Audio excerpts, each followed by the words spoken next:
Hello students, जैसा कि मैंने पिछले क्लास में बताया था कि आज हम लोग डिटेल में बात करेंगे कि क्या डिफरेंस होता है ऑब्जेक्ट ओरिएंटेड प्रोग्रामिंग और प्रोसीजर ओरिएंटेड प्रोग्रामिंग में।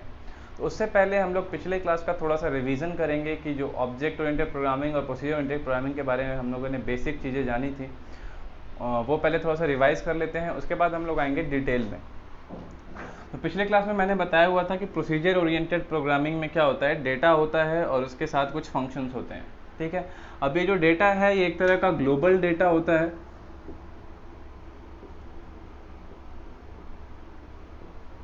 ग्लोबल डेटा जो कि सारे फंक्शंस इक्वली एक्सेस कर सकते हैं। यहाँ पर फंक्शंस बनाए हुए हैं मैंने F1, F2, F3 और F4। ठीक है, अब ये सारे फंक्शंस जो हैं वो आपस में इंटरकनेक्टेड होते हैं। कहने का मतलब है कि सारे फंक्शंस आपस में डेटा शेयर कर सकते हैं और ये जो डेटा है वो ग्लोबल है। हालांकि जो हर एक फंक्शन होता है उसके पास अपना कुछ लोकल डेटा भी अवेलेबल होता है, लेकिन उसके साथ साथ जो मेन डेटा होगा प्रोग्राम का वो ग्लोबल होगा, यानी सारे फंक्शंस इक्वली एक्सेस कर पाएंगे। दूसरी तरफ अगर हम लोग ऑब्जेक्ट ओरिएंटेड प्रोग्रामिंग का बात करें तो इसमें डेटा और उसके एसोसिएटेड फंक्शन को एक मॉड्यूल में कन्वर्ट कर दिया जाता है, जिस मॉड्यूल को हम लोग कहते हैं ऑब्जेक्ट। और यहाँ पर मैंने दो ऑब्जेक्ट बनाए हुए हैं, ऑब्जेक्ट 1 एंड ऑब्जेक्ट 2। ये ऑब्जेक्ट 1 में मैंने कुछ डेटा लिया हुआ है, उसके एसोसिएटेड फंक्शन है। ऑब्जेक्ट 2 में कुछ डेटा है, उसका एसोसिएटेड फंक्शन है। अब ऑब्जेक्ट ओरिएंटेड प्रोग्रामिंग में ये जो ऑब्जेक्ट्स हैं वो कैसे आपस में कम्युनिकेट करते हैं। यहाँ पर तो कम्युनिकेशन काफ़ी आसान है, सारे फंक्शंस एक दूसरे से कम्युनिकेट कर सकते हैं इस ग्लोबल डेटा के थ्रू या फिर रिलेटेड फंक्शन से। लेकिन ऑब्जेक्ट ओरिएंटेड प्रोग्रामिंग में एक ऑब्जेक्ट को दूसरे ऑब्जेक्ट से कम्युनिकेट करने के लिए एक स्पेशल टेक्निक का इस्तेमाल करना होता है, जिसे हम लोग कहते हैं मैसेज पासिंग। अब ये मैसेज पासिंग एक्चुअली में होता है फंक्शंस के थ्रू। डेटा जो होता है वो सेपरेट होता है हर एक ऑब्जेक्ट का, यानी हर एक क्लास का, लेकिन फंक्शन जो है वो इनडायरेक्टली एक्सेस कर सकता है डेटा को दूसरे ऑब्जेक्ट के या फिर दूसरे क्लास के। ठीक है, तो ये तो कुछ बेसिक डिफरेंस है प्रोसीजर ओरिएंटेड प्रोग्रामिंग और ऑब्जेक्ट ओरिएंटेड प्रोग्रामिंग में। अब हम लोग एक सिंपल कोड से समझेंगे कि कोड में क्या डिफरेंस आएगा। अगर हम लोग कोड करना चाहें प्रोसीजर ओरिएंटेड प्रोग्रामिंग पैराडिम में या फिर ऑब्जेक्ट ओरिएंटेड प्रोग्रामिंग पैराडिम में, तो कोड में क्या डिफरेंस आता है। अगर बेसिक कोड्स आप लोगों को आता है कोई जावा वगैरह का, आपको समझने में आसानी होगा। अगर बिल्कुल ही कोडिंग नहीं आता है तो कोई बात नहीं, नेक्स्ट क्लास से जो स्टार्ट होगा जावा का क्लास, यानी पर्टिकुलरली हम लोग जावा लैंग्वेज पर आ जाएंगे, लैंग्वेज को डिस्कस करना स्टार्ट करेंगे, तो वहाँ पर आपको कोड धीरे धीरे समझ में आने लगेगा। सबसे पहले मैं यहाँ पर प्रोसीजर ओरिएंटेड प्रोग्रामिंग का कोड लिखता हूँ।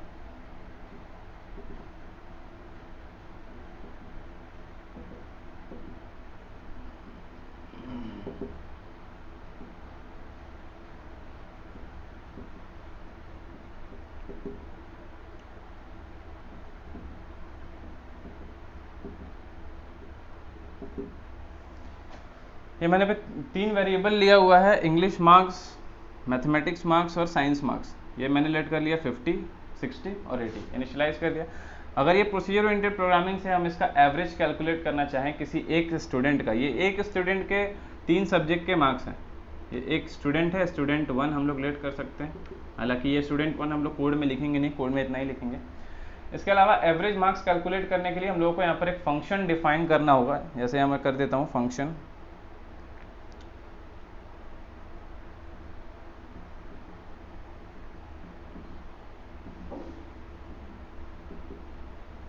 Gate average. गेट एवरेज में हम लोग को पैरामीटर पास कराना होगा इंग्लिश, मैथ और साइंस का। यहाँ पर मैं एक्चुअल कोड नहीं लिख रहा हूँ सिंटेक्स के साथ, यहाँ पर लेट वगैरह हम लोग नहीं लिखते हैं, फंक्शन लिख के ऐसे गेट एवरेज नहीं लिखते हैं। मैं यहाँ पर एक्सप्लेन करने की कोशिश कर रहा हूँ, इस वजह से मैं एक्चुअल कोड यहाँ पर नहीं लिख रहा हूँ। मैं बस बता रहा हूँ कि अगर आप कोडिंग करना चाहते हैं प्रोसीजर ओरिएंटेड प्रोग्रामिंग से, तो किस तरह के कोडिंग पैटर्न को आपको फॉलो करना होगा। अब यहाँ पे गेट एवरेज में हम लोग कैलकुलेट अगर करना चाहें एवरेज को, तो हम लोग यहाँ पर एवरेज लिखेंगे AVG is equal to English marks plus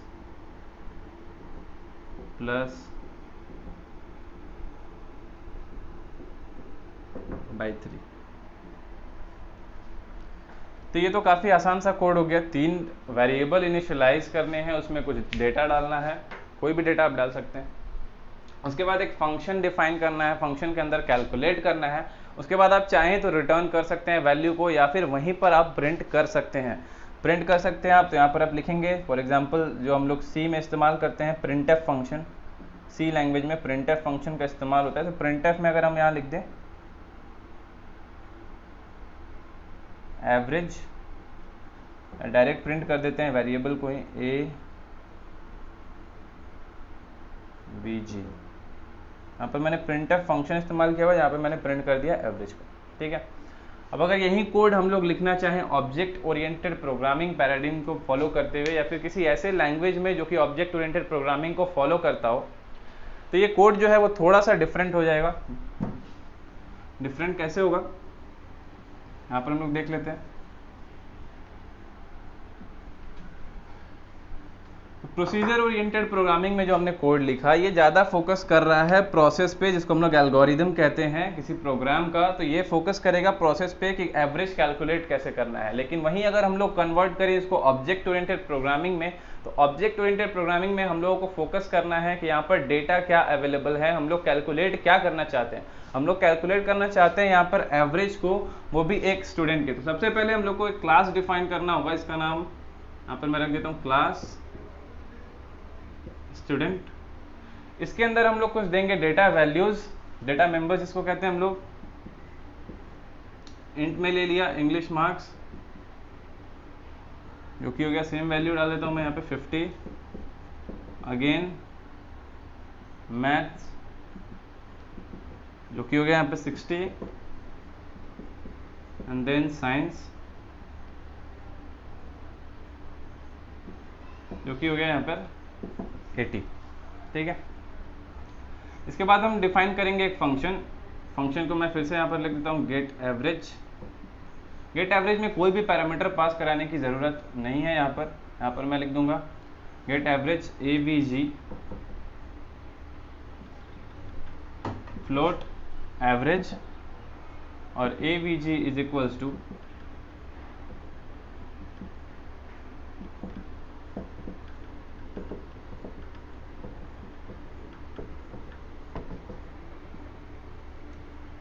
यहाँ पर क्लास को कर दूंगा क्लोज। यहीं से आपको बेसिक डिफरेंस जो है वो समझ में आने लगा होगा कि यहाँ पर जो हमने फंक्शन डिफाइन किया हुआ है, इस फंक्शन में पैरामीटर्स पास कराने की ज़रूरत पड़ रही है। तो जब भी हम लोग प्रोसीजर ओरिएंटेड प्रोग्रामिंग में फंक्शंस बनाते हैं तो हर बार हम लोगों को वहाँ पर पैरामीटर पास कराना होता है, क्योंकि यहाँ पर ऐसा कोई भी ऑब्जेक्ट का कॉन्सेप्ट नहीं है, क्लास का कॉन्सेप्ट नहीं है, जहाँ पर डेटा मेंबर्स जो हो वो एसोसिएटेड हो फंक्शंस के साथ। तो क्लास का कॉन्सेप्ट नहीं होने की वजह से हर बार जितने बार भी हम फंक्शन बनाएंगे या जितने बार भी उसको कॉल करेंगे तो हम लोग को पैरामीटर्स पास करना होगा, क्योंकि वो लाइब्रेरी में जाकर स्टोर होता है। अब अगर हम लोग बात करें ऑब्जेक्ट ओरिएंटेड प्रोग्रामिंग में, तो इसमें हमने बनाया एक क्लास स्टूडेंट जो कि रियल वर्ल्ड ऑब्जेक्ट यानी कि स्टूडेंट को यहाँ पर रिप्रेजेंट कर रहा है। उसके बाद इसमें हमने डाले कुछ डेटा मेंबर जिसे हम कहते हैं कैरेक्टरिस्टिक्स। ये हो गए कैरेक्टरिस्टिक्स।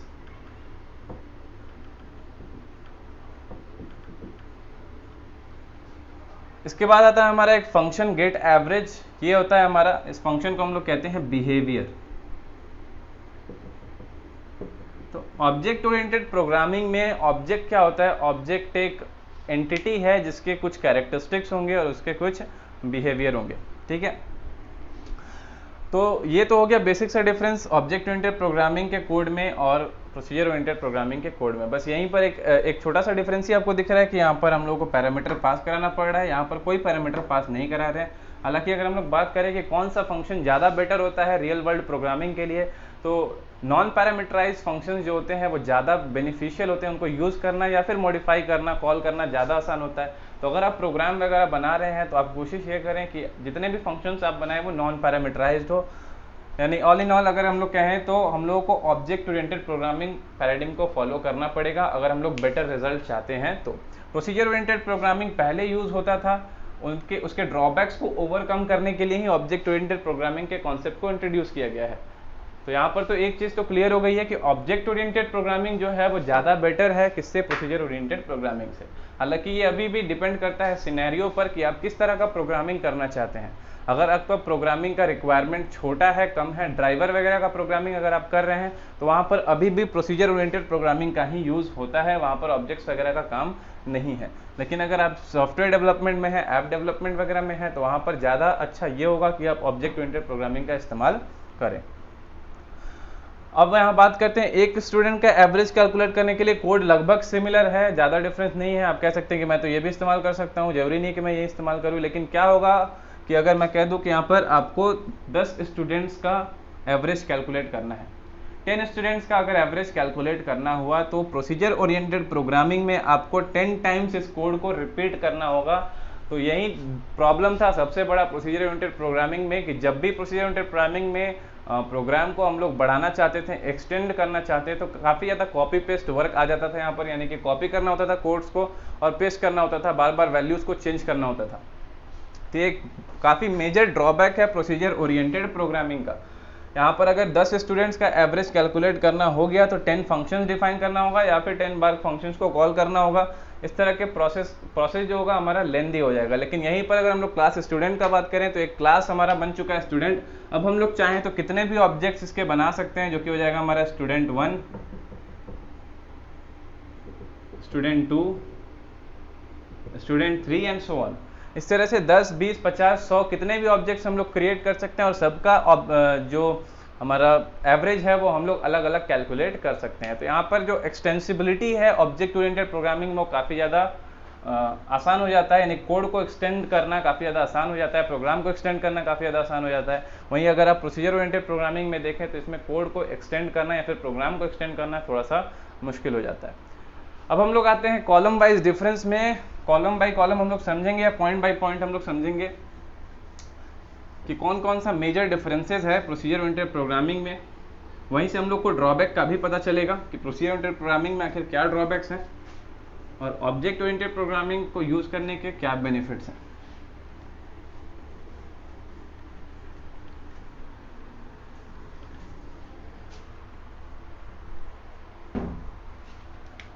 इस तरफ हो जाएगा हमारा प्रोसीजर ओरिएंटेड प्रोग्रामिंग जो है POP, इस तरफ हो जाएगा हमारा object oriented programming OOP।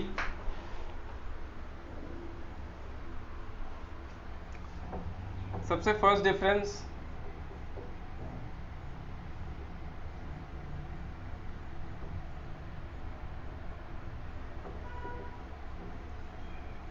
focus mainly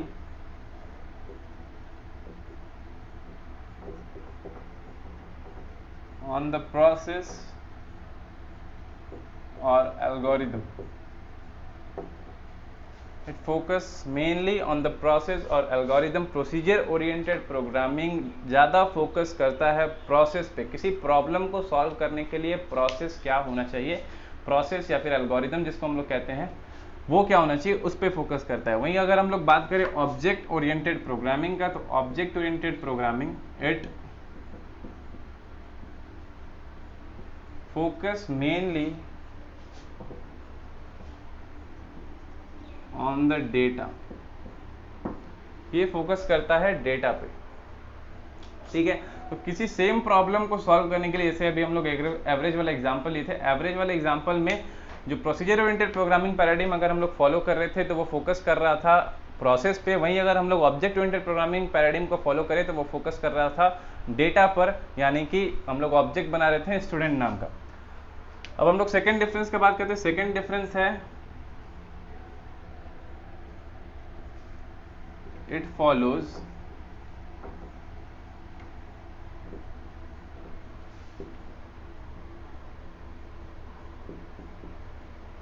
top to bottom approach।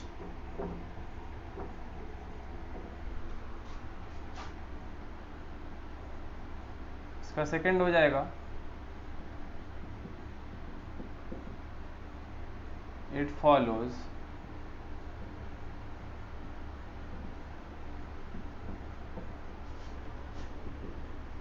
bottom up approach।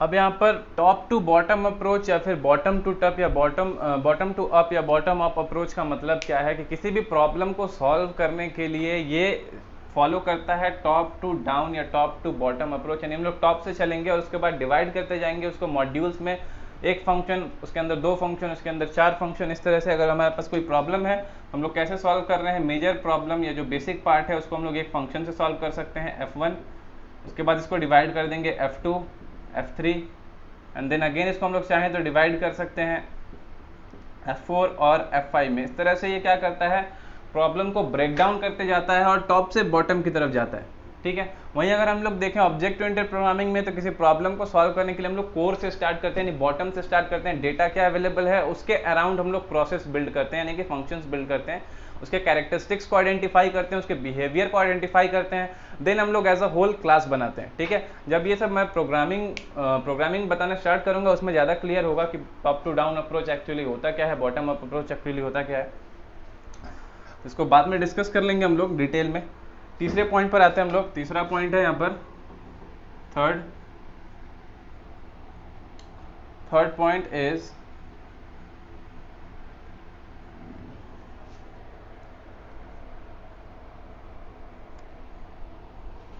The programme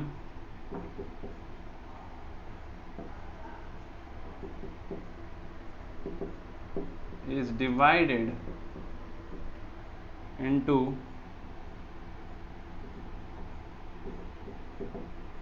functions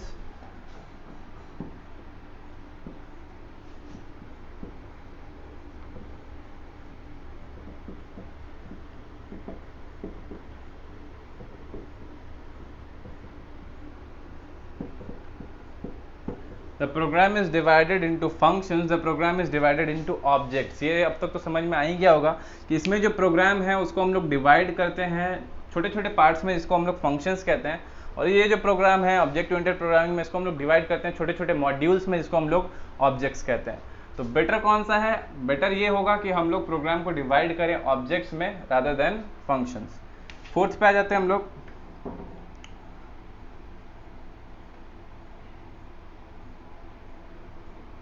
fourth हमारा है the data is less secure.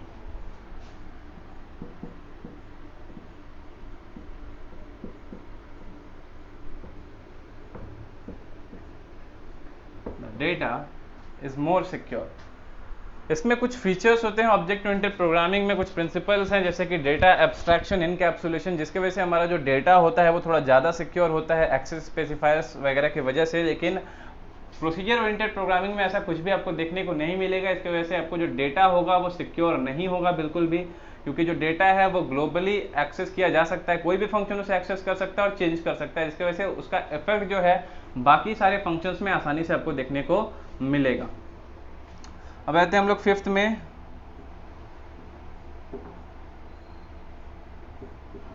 Extension या extending a program or code is difficult।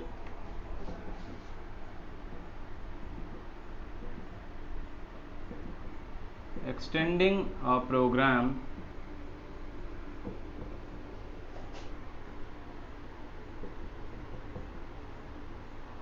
or code is easy। ये तो हम लोगों ने अभी discuss किया कि एक्सटेंड अगर करना चाहते हैं हम लोग प्रोग्राम को या फिर अपने कोड को, तो काफ़ी ज़्यादा डिफिकल्टी यहाँ पर हम लोग को फेस करना पड़ेगा, क्योंकि हो सकता है कि एक प्रोग्राम में कुछ मॉड्यूल या फिर कुछ पार्ट ऐड करने से वो बाकी सारे पार्ट को अफेक्ट करे। लेकिन ऑब्जेक्ट ओरिएंटेड प्रोग्रामिंग में ऐसा कुछ नहीं है, हम लोग को बस एक क्लास एक्स्ट्रा ऐड करना है और उसे हम लोग कनेक्ट कर सकते हैं प्रीवियस प्रोग्राम से, जिससे कि क्या होगा कि प्रीवियस वाले प्रोग्राम पे भी कोई इफेक्ट नहीं पड़ेगा और हमारा कोड जो है वो भी एक्सटेंड हो जाएगा। ये ज़्यादा अच्छे से समझ में आएगा जब हम लोग कोडिंग का एग्जाम्पल लेंगे आगे के चैप्टर्स में। अब हम लोग आ जाते हैं सिक्स्थ पे,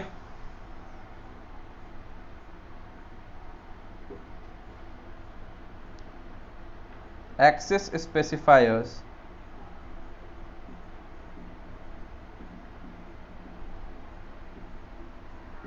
are not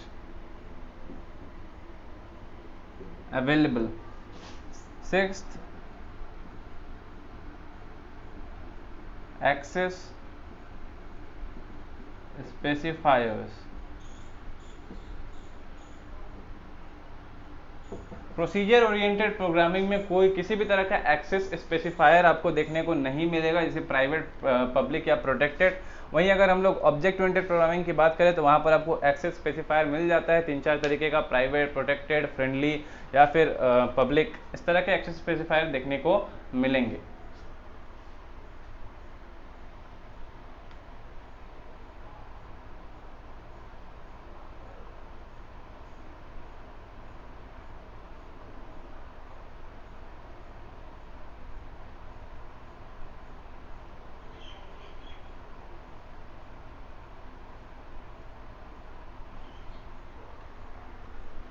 नेक्स्ट हमारा आ जाता है 7th नंबर पे, 7th पे है, जो कि एक एडवांटेज है प्रोसीजर ओरिएंटेड प्रोग्रामिंग का।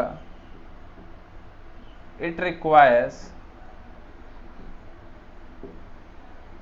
लेस मेमोरी, कम मेमोरी की ज़रूरत पड़ती है इसे। लेकिन वहीं अगर हम लोग देखें ऑब्जेक्ट ओरिएंटेड प्रोग्रामिंग में जस्ट अपोजिट है, it requires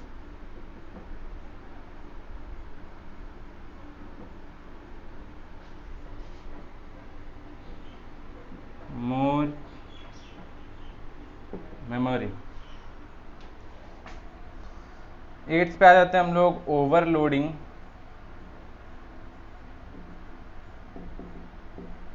is not supported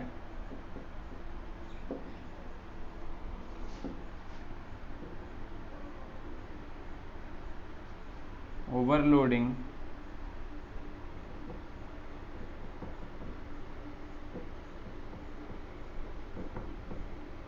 is supported. तो ओवरलोडिंग ये सपोर्ट नहीं करता है, फंक्शन ओवरलोडिंग, जो कि एक्चुअली में ऑब्जेक्ट ओरिएंटेड प्रोग्रामिंग का एक प्रिंसिपल है, पॉलीमॉर्फिज्म, उसको इंप्लीमेंट करता है। तो जाहिर सा बात है कि इसमें पॉलीमॉर्फिज्म अवेलेबल है, इसमें नहीं है, तो ये फंक्शन ओवरलोडिंग सपोर्ट नहीं करेगा, लेकिन ये फंक्शन ओवरलोडिंग सपोर्ट करता है। ये कुछ बेसिक डिफरेंसेस हैं, इसके अलावा भी अगर 1-2 डिफरेंस छूट गया होगा हो सकता है कि आपको बुक में मिल जाए, काफ़ी सारे डिटेल में भी किसी किसी बुक में डिस्कस किया होता है, लेकिन मेजर डिफरेंसेस यही हैं जिससे आप पता लगा सकते हैं कि प्रोसीजर ओरिएंटेड प्रोग्रामिंग में क्या अवेलेबल है और ऑब्जेक्ट ओरिएंटेड प्रोग्रामिंग में क्या अवेलेबल है। अब अगर हम लोग बात करें एग्जाम्पल की, तो एग्जाम्पल में प्रोसीजर ओरिएंटेड प्रोग्रामिंग क्या आ जाएगा, हमारा सी है, फॉर्ट्रन है, एक्सेट्रा। इसके एग्जाम्पल में आ जाएगा C++, जावा, एक्सेट्रा। जितने भी एडवांस लैंग्वेजेस हैं सारे ऑब्जेक्ट ओरिएंटेड प्रोग्रामिंग पैराडिग्म को फॉलो करते हैं, और जितने भी पहले के लैंग्वेजेस हैं जिन्हें पहले इस्तेमाल किया जाता था प्रोग्रामिंग वगैरह के लिए, वो प्रोसीजर ओरिएंटेड प्रोग्रामिंग को फॉलो करते हैं। अब हम लोग आ जाते हैं अपने अगले टॉपिक पर।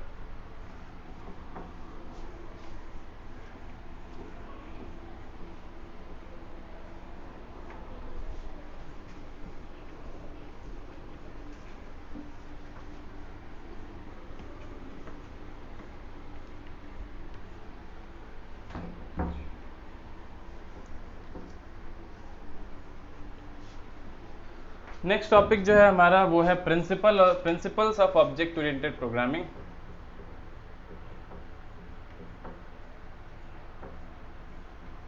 या कहीं कहीं किसी बुक में आपको ये फीचर्स में भी दिया हुआ होगा।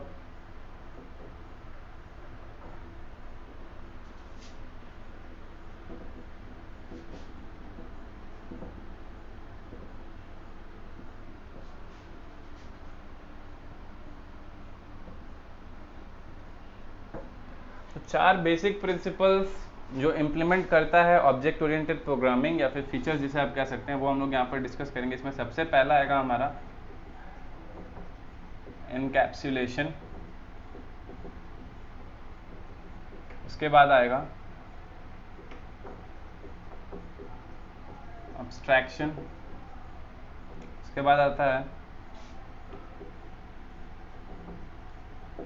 Polymorphism,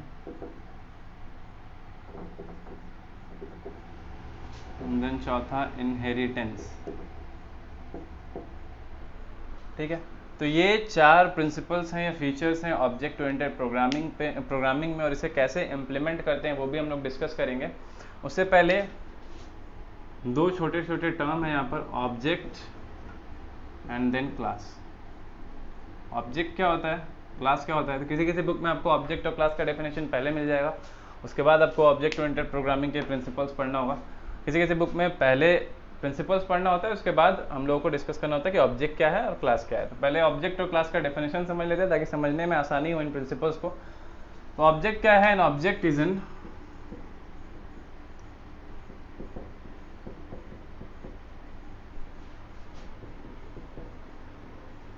identifiable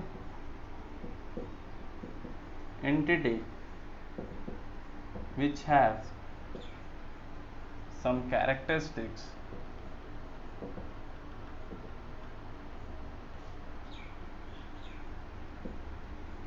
and behavior।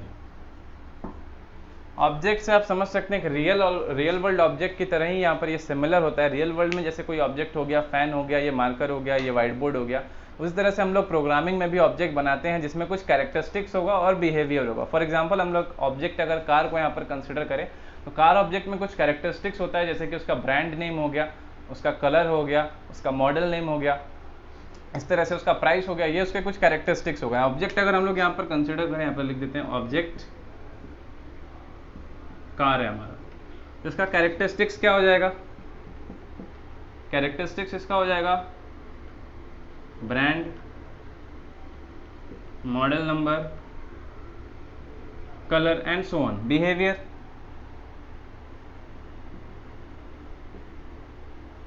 Behaviour में आ जाएगा moving forward,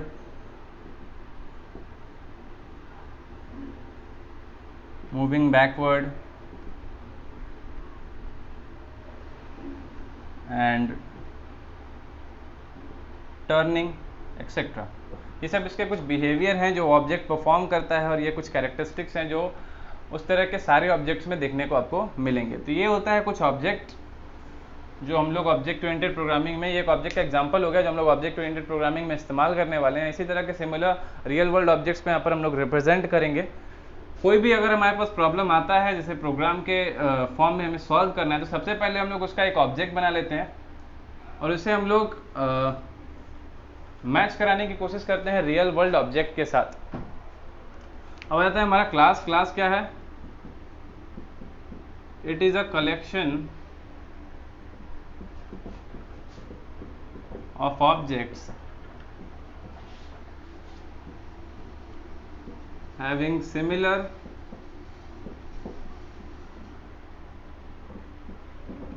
characteristics and behavior। तो एक कलेक्शन है ऑब्जेक्ट्स का जिसमें कुछ सिमिलर कैरेक्टरिस्टिक्स होंगे और बिहेवियर होंगे, या फिर हम लोग सीधे सीधे भी डिफाइन कर सकते हैं class is a collection of similar objects. Similar objects अगर है उसके कलेक्शन को हम लोग कहेंगे क्लास। ठीक है, तो अगर हम लोग कार ऑब्जेक्ट का जो एग्जांपल लिए हुए थे उसका क्लास बनाना चाहें तो हम लोग क्लास क्या बना सकते हैं? क्लास हम लोग बना सकते हैं 4 व्हीलर, जिसका एक ऑब्जेक्ट कार भी हो सकता है। 4 व्हीलर में हम लोग एक ऑब्जेक्ट बना लेंगे कार। ठीक है, या फिर हम लोग क्लास ऑटोमोबाइल भी बना सकते थे, उसके अंदर भी हम लोग कर सकते थे ऑब्जेक्ट कार को। अब हमारा principles of object oriented programming. सबसे पहला जो आता है इनकैप्सुलेशन। इनकैप्सुलेशन क्या होता है? इनकैप्सुलेशन का मतलब है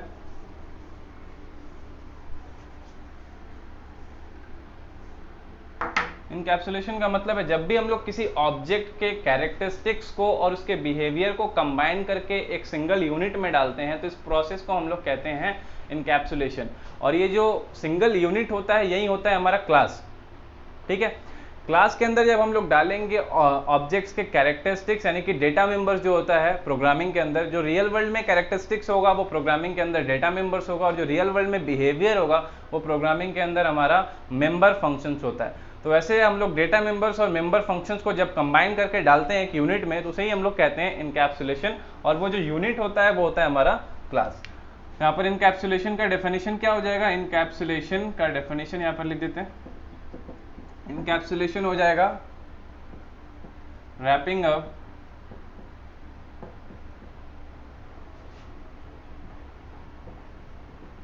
wrapping up of data and its associated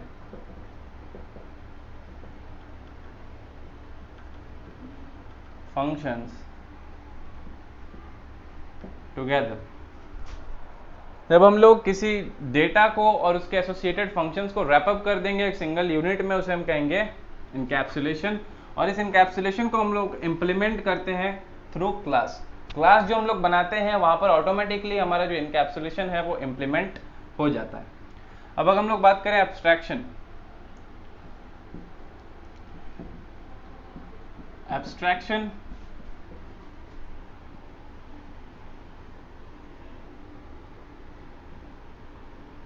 simple words में अगर हम लोग लिखें तो हो जाएगा शोइंग या representing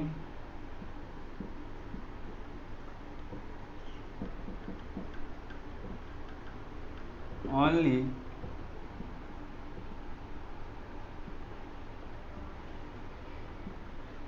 necessary details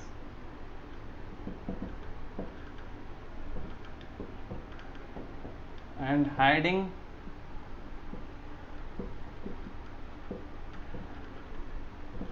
the background processes। ये होता है हमारा एब्स्ट्रैक्शन। एब्स्ट्रैक्शन फॉर एग्जांपल यहाँ पर हम लोग रियल वर्ल्ड से कैसे हम लोग इसको कंपेयर कर सकते हैं, जैसे कि हमारे पास एक टेलीविज़न है, टीवी सेट है, वहाँ पे कुछ बटन्स दिए हुए होते हैं, उस बटन से हम लोग क्या कर सकते हैं, उस टीवी को ऑपरेट कर सकते हैं। लेकिन पीछे क्या प्रोसेस चल रहा है, उस बटन को दबाने पर क्या प्रोग्राम किया हुआ, कैसे चैनल चेंज होता है, ठीक है, कैसे हम लोग ऑन और ऑफ कर सकते हैं, कैसे हम लोग चैनल्स को बदल सकते हैं, ठीक है, कैसे हम लोग म्यूजिक प्ले कर सकते हैं, म्यूट कर सकते हैं, वॉल्यूम इंक्रीज कर सकते हैं, डिक्रीज कर सकते हैं। ये सारी चीज़ें जो प्रोसेसेस है, बैकग्राउंड प्रोसेसेस, उनको हाइड किया जाता है। और जो इंटरफेस है, यूज़र इंटरफेस, यानी कि जो यूज़र उस टेलीविज़न को यूज़ करेगा उसको काफ़ी सिंपल रखा जाता है। यानी कि कुछ बटन्स दिए जाते हैं आपको सिर्फ कि उन बटन्स को प्रेस करना है और आपका जो वॉल्यूम है वो इंक्रीज हो जाएगा, वो डिक्रीज हो जाएगा, चैनल चेंज हो जाएगा। तो यहाँ पर जो यहाँ पर कॉन्सेप्ट लगा हुआ है, जो कॉन्सेप्ट हम लोग इम्प्लीमेंट कर रहे हैं यहाँ पर, वो है डेटा एब्स्ट्रैक्शन का। डेटा एब्स्ट्रैक्शन का मतलब हो गया सिर्फ नेसेसरी डिटेल्स को दिखाना ताकि यूज़र इंटरफेस सिंपल रहे। प्रोग्राम में भी हम लोग वही करेंगे, वही सारे डिटेल्स को हम लोग देंगे यूज़र को जो उसके काम के हैं, और बाकी सारे डिटेल्स को हम लोग क्या करते हैं, हाइड करते हैं, जो कि हमारा बैकग्राउंड प्रोसेस है, जो कि जहाँ पर होता है कि एक्चुअली में ये काम प्रोग्राम कैसे कर रहा है, ठीक है।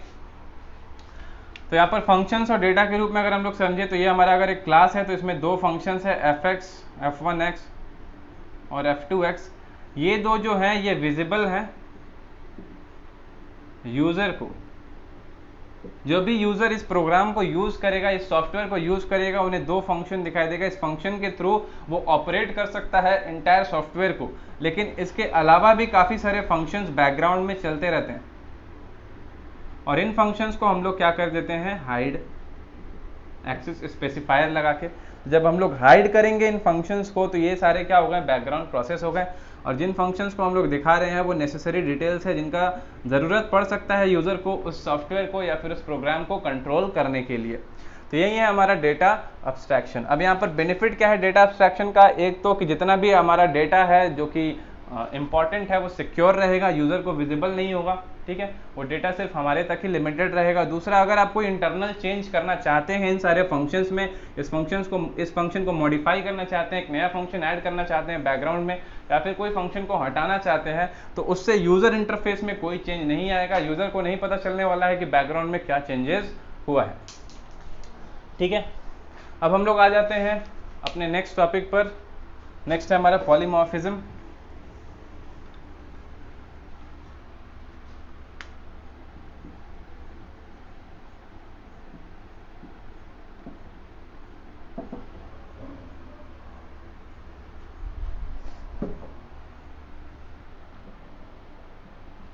ये सिंपल वर्ड्स में होता है डिस्प्लेइंग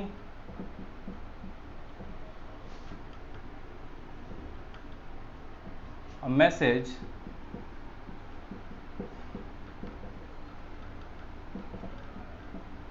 इन डिफरेंट फॉर्म्स, या हम लोग कह सकते हैं executing a code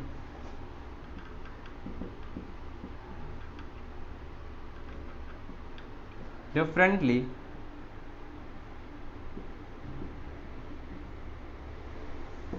under different conditions.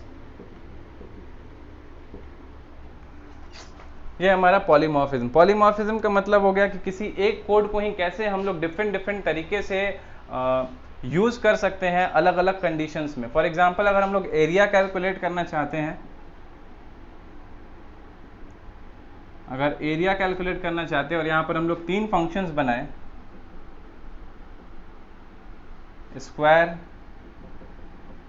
Circle और रेक्टेंगल, 3 शेप्स हैं जिनका हमको एरिया कैलकुलेट करना है। और अगर फंक्शन एरिया सेम है तो क्या होगा, अगर हम लोग स्क्वायर में साइड का वैल्यू प्रोवाइड करें इनपुट में हमारा क्या आ जाए, इनपुट में जाएगा साइड, इसमें आएगा रेडियस और इसमें आएगा लेंथ और ब्रेथ। हमारे पास एक फंक्शन है एरिया।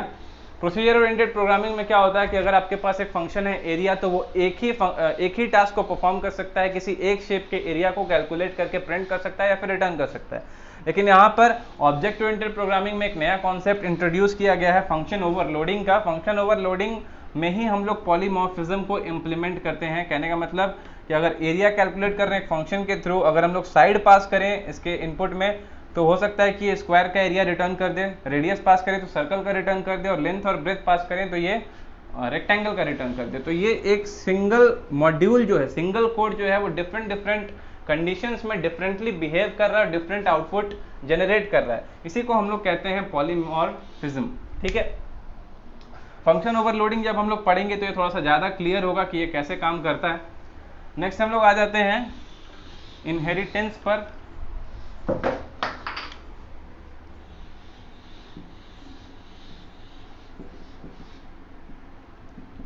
इनहेरिटेंस क्या है? The ability of a class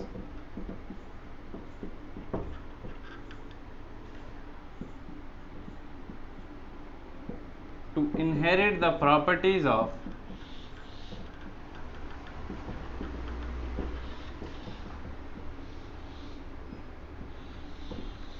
another class is known as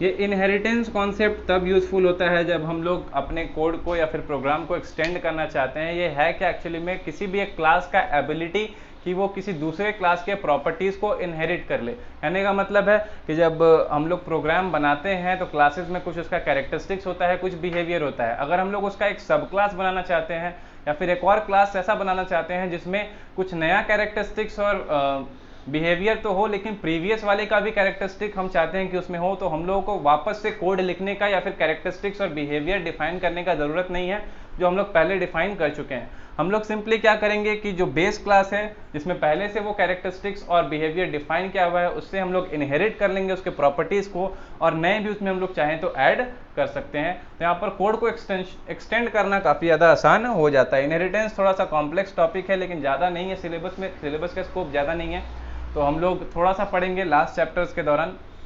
अभी के लिए फिलहाल इतना ही जानना है आपको कि the ability of a class to inherit the properties of another class is known as inheritance.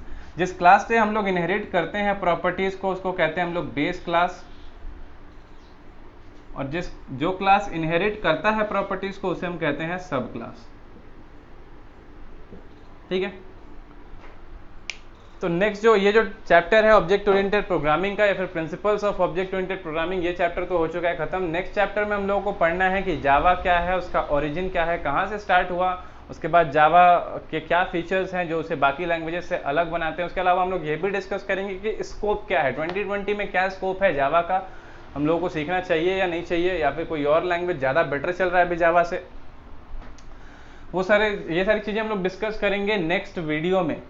ठीक है, उसके बाद हमारा स्टार्ट हो जाएगा प्रोग्रामिंग। हम लोग धीरे धीरे कैरेक्टर सेट पर आएंगे। उसके बाद हम लोग को पढ़ना होगा कॉन्स्टेंट्स के बारे में, वेरिएबल्स के बारे में, बेसिक स्ट्रक्चर कैसा होता है प्रोग्राम का। फिलहाल अगर आपने पिछला वीडियो नहीं देखा है कि ऑब्जेक्ट प्रोग्रामिंग क्या होता है, हाई लेवल लैंग्वेज क्या होता है, लो लेवल लैंग्वेज क्या होता है, तो पिछला वीडियो आप ज़रूर देख लें, उसमें मैंने डिटेल में डिस्कस किया हुआ है। इस वीडियो में मैंने बता दिया कि ऑब्जेक्ट ओरिएंटेड प्रोग्रामिंग और प्रोसीजर ओरिएंटेड प्रोग्रामिंग में क्या डिफरेंस है, क्या है कुछ प्रिंसिपल्स ऑब्जेक्ट ओरिएंटेड प्रोग्रामिंग के। तो मिलते हैं अगले वीडियो में जिसमें हम डिस्कस करेंगे जावा के बारे में। Thank you.